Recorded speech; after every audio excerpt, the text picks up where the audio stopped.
츠츠츠 네 번째 이야기 시작하겠습니다. 4월 총선까지 49일 남았습니다. 쏟아지는 비슷한 정책, 넘쳐나는 아싸리판 정치 중계 속에서 우리는 어떻게 해야 할까요? 매주 수요일 8시 30분 딱 20분만 투자하세요. 출근길에 듣는 총선 환경 정책 뽀개기 최진우의 출근길 총선 라이브 지금 시작합니다. 네, 국회의원 총선이 상반기에 국가적인 큰 행사라면 이제 하반기에는 국제적인 관심이 쏟아질 플라스틱 국제협약을 부산에서 개최할 행사가 있습니다. 최근 정당들의 이합지 습상과 각 후보들의 공천 여부에 관심이 모인 이때에 꿋꿋하게 플라스틱 오염 종식을 위해 나온 활동가가 있습니다. 박정은 자원수단 팀장님 소개합니다. 안녕하세요. 네, 안녕하세요. 박정은입니다. 네. 윤석열 정부 들어서 환경 정책이 크게 후퇴하고 있습니다.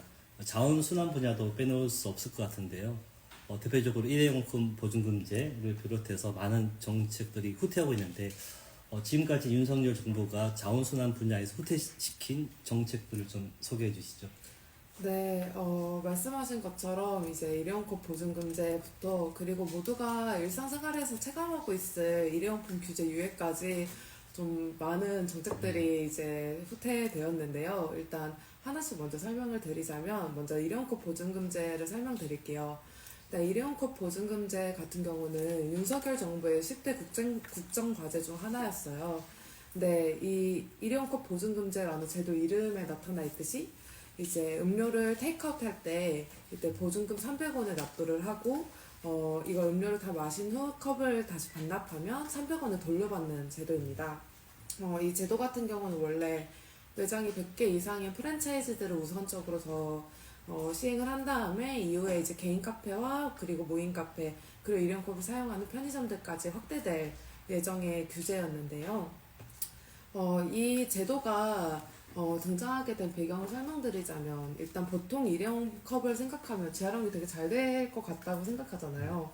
일회용컵 보시고 무슨 재질이라고 생각하셨어요? 종이? 네, 종이랑 플라스틱이고 특히 플라스틱 중에서는 페트라고 보통 생각을 하죠. 근데 일회용컵은 사실 5%로 재활용률이 굉장히 낮습니다.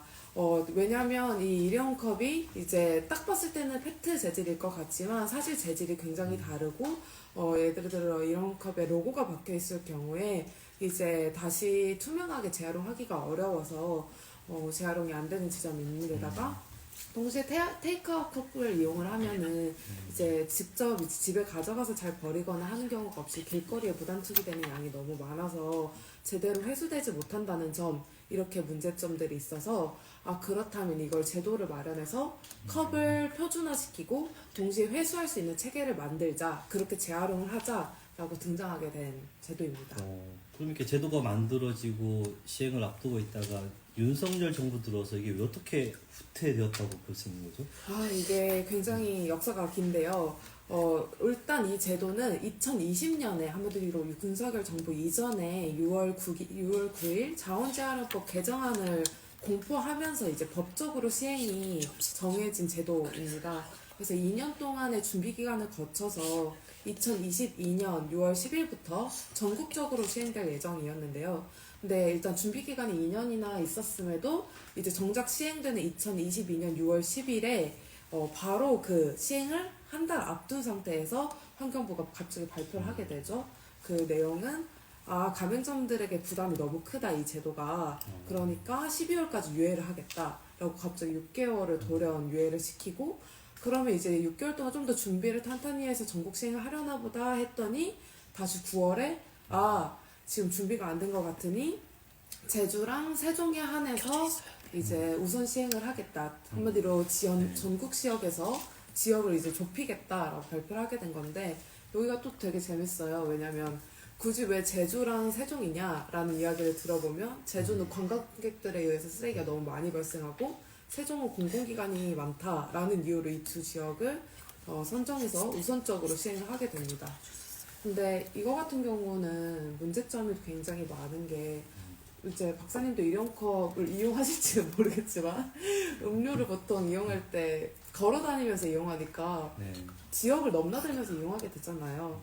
근데 이렇게 지역을 넘나드는 상황에서 특정 지역에서만 컵보증금제를 시행하게 되면 이 지역에서는 보증금 300원을 내는데 30분 걸어가서 다른 지역에서는 보증금 300원을 안 내게 되고 동시에 그러면 이 지역에서는 컵 반납을 할 수 있는데 이 지역에서는 컵 반납을 안 받고 하는 식으로 제도가 안착되기가 어렵고 사실상 이게 원활한 반납도 어려워져서 폐지로 이어질 수밖에 없는 상황입니다.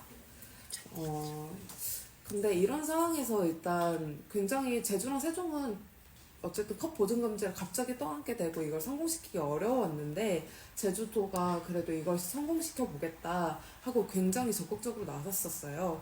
그래서 이제 우리는 이 제도에 동참하지 않겠다라고 하는 보이콧 매장들이 있었는데 참여하지 않으면 과태료 부과하겠다라고 강력하게 나서기도 하고 어쨌든 제주도 자체가 닫힌 섬 공간이다 보니까 컵을 회수하는데 좀 더 본격적으로 뛰어들어서 컵 회수율의 80%에 이를 정도로 제도를 정착되는 모습을 보였었어요. 그랬군요. 네. 제가 기억나는 건 한 2년 전쯤에 네. 윤석열 당선자 통이동 그 사무실 앞에서 네. 여러 차례 가서 항의 기자회견 퍼포먼스를 했던 인상적인 부분도 있었습니다. 그때는 뭔가 이게 당선자가 이것을 좀 굳건히 받아들일 수 있을 것으로도 좀 기대를 하셨나요? 네, 그때까지는 사실 어쨌든 이 제도가 전 국제적으로도 되게 집중받던 제도였어요. 왜냐하면 여러 다른 분들도 아시겠지만 독일이나 이런 데서는 보증금 제도가 이미 시행되고 있는데 우리나라에서 일용급 보증금 제도를 시행하면 우리나라가 뭔가 자원순환계에서 좀 더 앞장서 나가겠다라는 어떤 포부를 보여주는 것이기 때문에 이게 뭔가 진행하는데 어려움이 있지만 이게 끝내 폐지를 하려고 하진 않을 것이다 라는 약간 마음이 있었던 것 같아요. 네, 안타깝네요.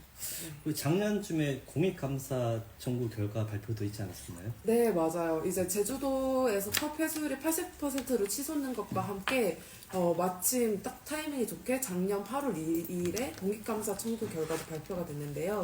이 공익감사 청구 같은 경우에는 이제 일용컵 보증금제가 아까 말씀드렸듯이 법에 시행하기로 박혀 있었어요. 근데 이 법에 박혀 있는 일자를 왜 지키지 못했느냐에 대한 공익감사 청구가 진행이 됐고 그 결과 제도가 본 목적대로 잘 시행되기 위해서는 법에 따라서 전국 시행을 하는 것이 필요하다. 그리고 환경부는 이를 더 이상 유예하지 말고 이행하라 라고 통보를 하게 됩니다. 그래서 그러면 제주도도 성공했겠다. 이번엔 이제 제도가 안착될 확률이 높아지고 거기다가 이제 법적으로도 이걸 시행해야 된다라는 이제 감사 결과까지 나왔으니 이제 전국 시행이 이제 되려나 하는 순간에 갑자기 이상한 흐름이 보이기 시작했었는데요. 그런 시점에 8월에 이제 국민의힘 공명호 의원이 컵보증금제 지자체 자율에 맡기자라는 내용의 자원제한법 개정안 하면 법을 개정안을 갑자기 발의를 하고 그리고 거기에 맞춰서 환경부가 기다렸다는 듯이 이제 보도자료를 통해서 이제 말을 하게 된 게 제주 사례를 보듯이 무리하게 의무하기보다 지자체 자율에게 맡기고 우리는 돕는 게 현실적이다 라고 개정안 검토를 추진 중이다 라는 입장을 이제 공식 보도자료도 아니고 동아일보의 보도자료에서 환경부의 입장이 이렇다라는 내용으로 발표를 하게 됩니다. 그리고 실제로 이 개정안 검토 추진 방향을 마련하고 있다라고 얘기를 하고 있는데 국민의힘 권명호 의원 상당히 좀 때려주고 싶은 여러분 이름 기억해 주세요. 근데 이건 사실 환경부가 어쨌든 법을 어겨서까지 제도를 포기하는 행태를 보인 거거든요. 동시에 이제 전국에서 시행돼야 될 제도를 지자체한테 떠넘기면서 우리는 일용급을 책임지지 않겠다라고 써나온 거나 다름없다고 볼 수 있죠. 일용급 보증금제가 전국 시행을 앞두고 이렇게 여러 차례 유예되고 무마되고 후퇴하고 말았네요. 네. 일회용품 규제 유예도 뭔가 또 후퇴해 가고 있는 상황인데 어떻습니까? 이것도 답답하죠. 일단 일용품 규제 같은 경우도 이게 잘 느끼지 못하겠지만 굉장히 많은 과정들이 있었어요. 일단 이번에 대표적으로 얘기된 건 일회용 종이컵, 그리고 플라스틱 빨대, 그리고 비닐봉투가 있는데요. 이것들은 사실 작년 11월 24일부터 시행되는 게 아니라 그 1년 전인 2022년 11월 24일부터 원래 시행될 규제였어요. 근데 그때도 환경부가 우리 아직 준비가 안 됐다. 소상공인들 부담이 너무 크다. 계도 기간을 1년 가지겠다 하고 준비 기간 1년을 또 확보했어요. 매번 준비 기간이 필요하다는 핑계를 댔던 거죠. 근데 그 1년이 지났음에도 이제 작년 11월 24일부터 시행이 됐어야 했는데 시행을 2주 앞둔 상태에서 소상공인들 부담이 너무 크니까 부담을 덜어내겠다 라면서 일회용 종이컵은 아예 규제 대상에서 제외를 해버리고 그리고 플라스틱 빨대랑 비닐봉투는 무기한으로 계도 기간을 가지겠다라고 연장을 발표하면서 모든 규제들을 다 포기한 셈이죠. 근데 이거 같은 경우는 되게 반발이 컸던 게 일단 사실 환경부가 일회용품 규제도 못하는 것 자체가 너무 말도 안 되는 점이 있고 동시에 일단 소상공인을 위해서 일회용품 규제를 유예하겠다라고 말은 했지만 사실 이건 총선을 의식한 규제 유예가 아닌가라고 해석되는 지점도 있는데다가 사실 규제를 시행하기 2주 전에 갑자기 번복한 거잖아요. 네. 그럼 사실 소상공인들이 이미 규제를 다 준비하고 있었거든요. 네. 그런데 오히려 이 준비하던 소상공인들에게 더 혼란을 주는 데다가 플라스틱 빨대를 규제하겠다라고 말을 해놓은 상태에서 종이 빨대 업체들이 그럼 우리가 대신 뛰어들겠다 하고 많은 준비를 해왔는데 2주를 앞두고 규제가 유예되면서 주문들이랑 여러 가지 것들에 대한 부담을 종이 빨대 업체들이 안게 되면서 생존권 대책 마련을 촉구하기도 하면서 이제 여러 반발이 컸지만 환경부는 여전히 이제 입장 변동은 없는 상황입니다. 준비는 환경부가 안 한 거잖아요. 그쵸. 환경부 공무원들은 뭐 하는 그 임무를 가지고 있을까요? 그러니까 저는 네. 이렇게 준비 시간이 필요하다라는 말로 제도를 미루는 게 이렇게 쉬울 일인가라는 생각도 들고 그런 공무원 월급들 너무 아깝다 이런 생각도 들고 근데 무엇보다 이제 환경부가 규제 유예를 하면서 계속 하는 얘기가 자발적 감축을 하겠다는 거예요. 캠페인을 통해서. 그런 거 저희한테 돈 주시면 저희가 더 잘할 수 있거든요. 자발적 감축, 자발적 참여에 네. 대한 말을 오염시키는 거예요. 그렇죠. 그리고 사실 정부가 할 액션이 자발적 감축은 아니라고 생각되는데 그런 점에서 너무 환경부답지 않게 안일하게 굴고 있지 않나라고 생각합니다. 준비하지 않은 환경부 공무원의 급여를 유예시켜야 되겠네요. 저 찬성합니다. 좋은 표현이네요. 네, 이거 정당, 여당도 문제고 환경부 공무원도 문제인데요. 이렇게 정부의 후퇴의 기조에서 국회가 제대로 감시하고 그 정책을 세워내는 데 역할을 해야 되는데요. 네. 지금까지 국회의 역할은 어떠했습니까? 일단 국회 같은 경우는 결국 법으로서 어떤 역할을 하는 곳이잖아요. 근데 일회용컵 보증금제가 딱 법에 딱 시행 일자도 박혀 있고, 법으로 이행하기로 되어 있던 제도라서 관련해서 국회 역할이 굉장히 중요했어요.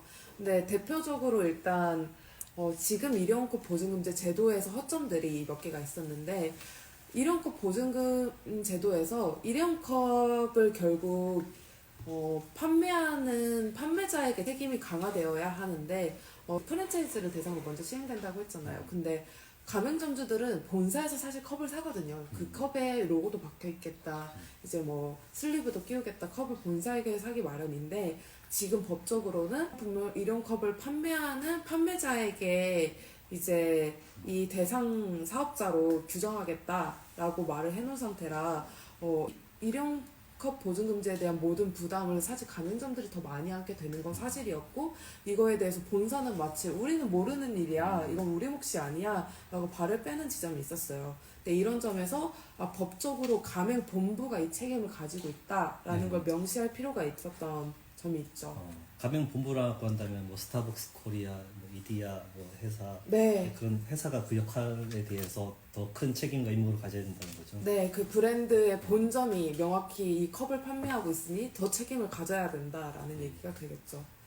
네, 이 지점과 그리고 동시에 이제 아까 얘기했듯이 이게 프랜차이즈를 먼저 대상으로 이행되는 제도다 보니 왜 우리만 컵보증금제 해야 되냐, 형평성이 어긋나는 거 아니냐라는 문제도 계속 있었어요. 이제 법적으로 프랜차이즈를 시작으로 개인 카페, 무인 카페, 그리고 편의점까지 확대할 것이다 라는 어떤 계획이 박혀 있었다면 우리가 잠시 이 제도가 안착될 때까지는 이걸 감수해 보겠다 이렇게 할 수 있었을 텐데 그런 지점이 없었고, 동시에 이제 참여하지 않는 곳들에 대해서 좀 더 어떤 규제를 할 수 있도록 일회용컵에 대해서 좀 높은 수준의 폐기물 부담금을 준다든지 하는 것들이 필요했는데 그런 점들도 법에 일단 포함되지 않은 지점이 있습니다. 또 이제 네. 그 재활용 컵 사용을 용이하기 위한 어떤 또 법적인 어떤 강화된 조치는 없을까요?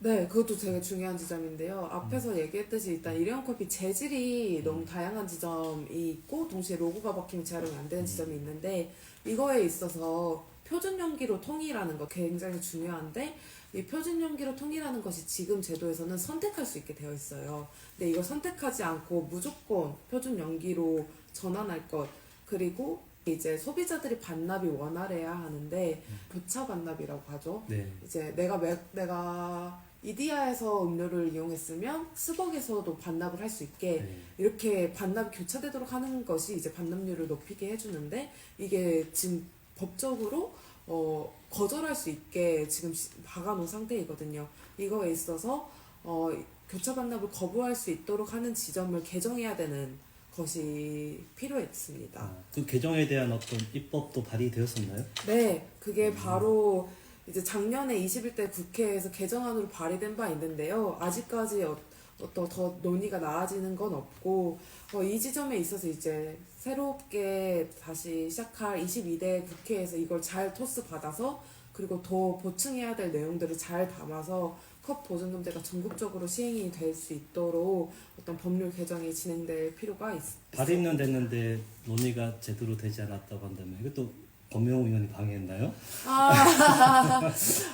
그 권명우 의원을 제가 일일이 계속 스토킹하진 않아서. 누가 이 법률안을 진전시키는데 반대하거나 주로 방해됐나요? 근데 일단 프랜차이즈 본사들이 가장 힘을 많이 주고 동시에 이제 여러 가지로 로비도 한 것으로 보이죠. 일단 프랜차이즈 본사에서는 이 컵 보증금제를 이행하게 되면은 여러 가지적 비용 부담을 해야 될 것도 너무 많고 본사의 책임이 필요하다라는 논의까지 이어지니까 이 제도를 어떻게든 시행하지 않으려고 좀 계속 뒤에서 물밑 작업들을 열심히 하는 걸로 보입니다. 프랜차이즈 그 본사의 여러 로비와 압박에 정치인들이 움직이지 그쵸. 않았다. 네, 그렇게 보고 있습니다. 앞으로 국회의원들은 정말 이 플라스틱 오염 종식과 일회용품 이 재활용 문제에 대해서 더 큰 활동을 저희가 기대할 수 있도록 더 큰 압박을 넣어야 될 것 같네요. 네.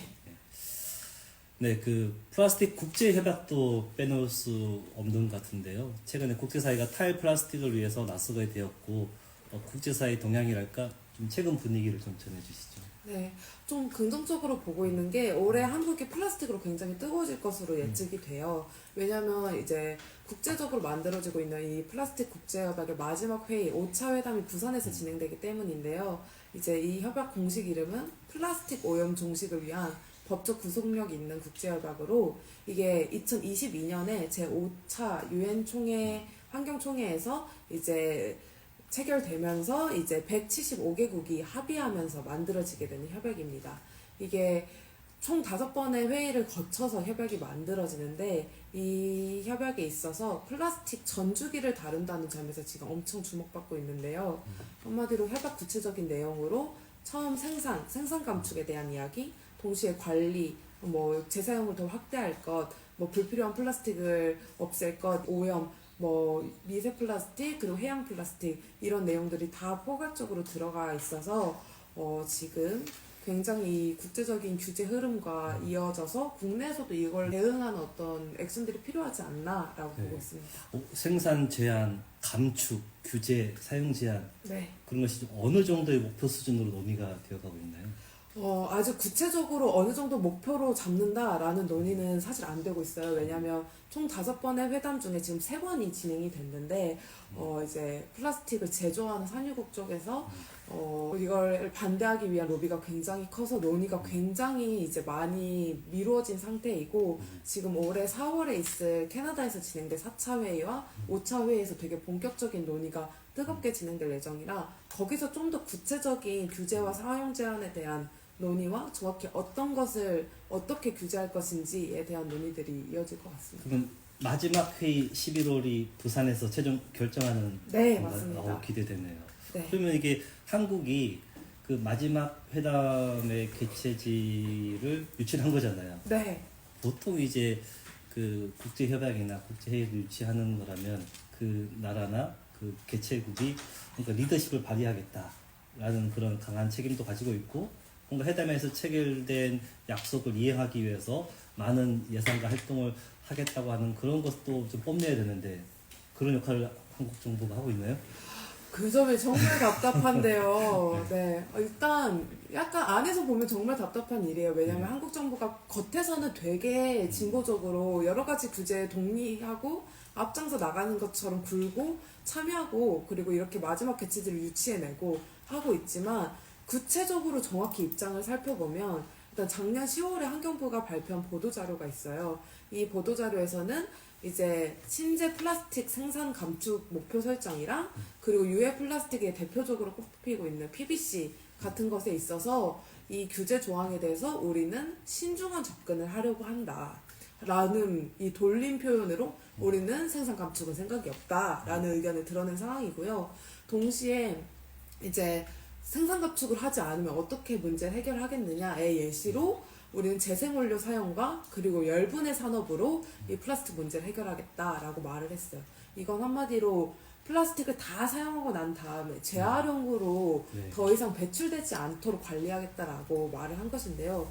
여기서 열분해 재활용 같은 경우는 화학적 재활용이라고도 하죠. 이제 플라스틱을 다시 분해시켜서 이제 석유화하고 그 석유를 다시 플라스틱으로 만드는 방식의 재활용인데 이거 같은 경우는 기본적으로 플라스틱을 파쇄해서 만드는 물질적 재활용보다 에너지 소비도 너무 크고 그리고 플라스틱을 오히려 더 많이 사용하게 하게 하는 지점도 있어서 이게 과연 플라스틱 문제 해결을 위한 정말 적절한 조치인가가 의심되는 지점이 있습니다. 이 화학적 재활용은 석유화학 산업의 또 다른 육성책으로 보이기도 합니다. 네, 정확합니다. 일단 석유화학 이번에 새롭게 이제 계속 뛰어들고 있는 사업 중에 하나이고 한마디로 어떤 생산 감축 없이 석유화학 산업들과 더 긴밀히 연결돼서 이 사업을 키워나가겠다라는 입장이라고 볼 수 있겠네요.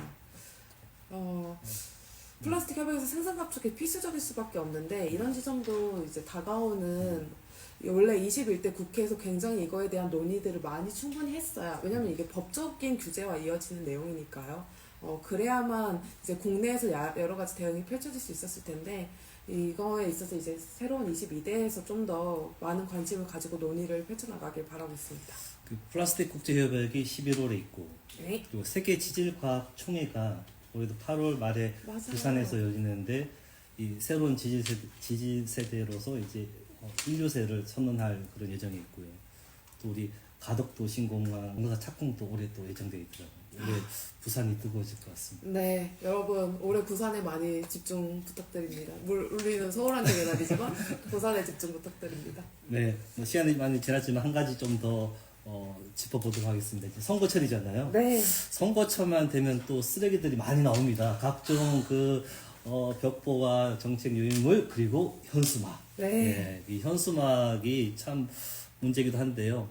이 선거 기간에 각 이 후보자들과 선거 캠프에 당부하고 싶은 게 있으면 말씀해 주시죠. 일단 현수막에 대한 시민들도 굉장히 불만도 많고 이제 또 짜증도 굉장히 많을 것 같아요. 근데 이 현수막 같은 경우는 지금 정당 측에서 최근에 뉴스펭귄이 보도한 보도자료를 참고해 주시면 좋을 것 같은데 정당 측에서 이제 이번 선거에 맞춰서 친환경 현수막을 준비하고 있는 내용이 있느냐에 모두 다 없다라고 답변을 한 상황입니다.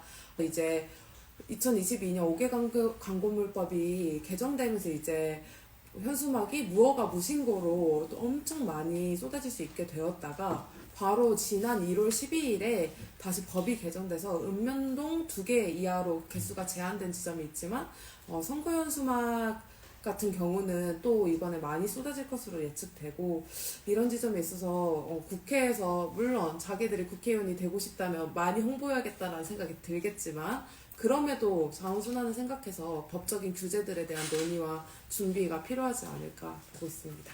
현수막 재활용은 어떻게 가능할 수 있을까요?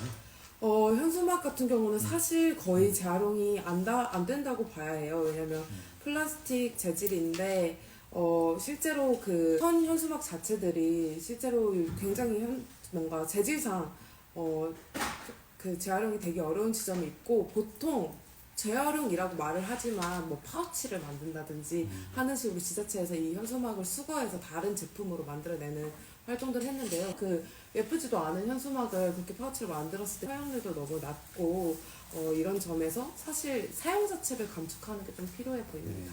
근데 또 우리 정치 현실 여건 속에서는 그나마 이제 이 정치 선거 국면에 유권자들한테 목소리를 낼 수 있는 중요한 그 도구가 또 현수막으로 또 보여지는 부분이 있어서 어떻게 또 이 사용을 줄여나갈지 그 부분이 또 중요할 것 같고요. 네. 환경단체에서도 여러 행사나 이런 기자회견 퍼포먼스에 현수막을 많이 쓰잖아요. 네. 하지 말아야 되나요? 저희도 이제 기자회견 할 때 너무 고민되던 지점인데요. 네. 근데 최근에 이제 종이 현수막 업체들도 굉장히 많이 나타나서 저희는 주로 종이 현수막을 사용하고 있고 그거 외에도 이제 재활용이 잘 되는 재질로 일부러 제작을 해서 예를 들어 PP 재질 같은 걸로 제작을 해서 오히려 좀 더 나은 재활용이 될 수 있도록 아예 고려를 하고 제작하는 방법이 있고 뭐 그거 외에도 이제 각종 행사에 뭐 온라인 현수막을 쓴다든지 그리고 최근에는 이제 그냥 투명한 흰 천을 하나만 만들어서 그거를 들고 사진을 찍으면 나중에 사진에 그 현수막을 입힌다든지 다양한 방식으로 현수막을 약간 사용하지 않는 방식으로 나아갈 수 있을 것 같습니다. 네, 여러 가지 다양한 또 방법과 시도를 해야 될 것 같습니다. 네, 마지막으로 한 가지만 더 이렇게 네. 여쭤보면요. 네. 지금 최근에 여러 이제 후보자들이 생겨나기 시작하고 있고 또 여러 정당에서 인재 영입을 하고 있잖아요. 네. 흔히 기후 전문가, 네. 기후 활동가들의 정계 진출이 시작되었고 이번 총선에서도 각 당에서 인재를 영입하고 활발한 활동을 우리가 기대도 해볼 수 있으면서도 또 감시도 잘 해야 되는데요.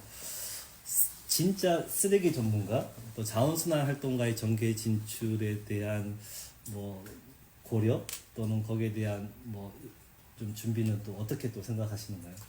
굉장히 필요하다고 보고요. 근데 그런 지점인 것 같아요. 지금 우리가 기후 운동에 대한 논의가 너무 뭔가 정책적으로 이런 총선을 앞두고 잘 얘기되지 않는 지점이 있잖아요. 그래서 이 기후 운동에 대한 얘기가 커져야 되는 것과 동시에 더 이상 이제 기후 운동이 막연하게 진행될 게 아니라 되게 구체적인 요소들로 디테일하게 논의될 필요가 있는데 그 중에 한 요소로서 결국 자원순환과 기후 운동은 연결점에 있잖아요. 석유 화학 산업들이 연결되어 있듯이 그런 것처럼 어떤 기후 운동이 커져가는 과정 중에 하나로 어떤 기후 정의를 실현하기 위한 디테일한 요소를 다룰 만한 국회의원들과 정치가들이 좀 필요하지 않을까라고 생각하고 있습니다. 네.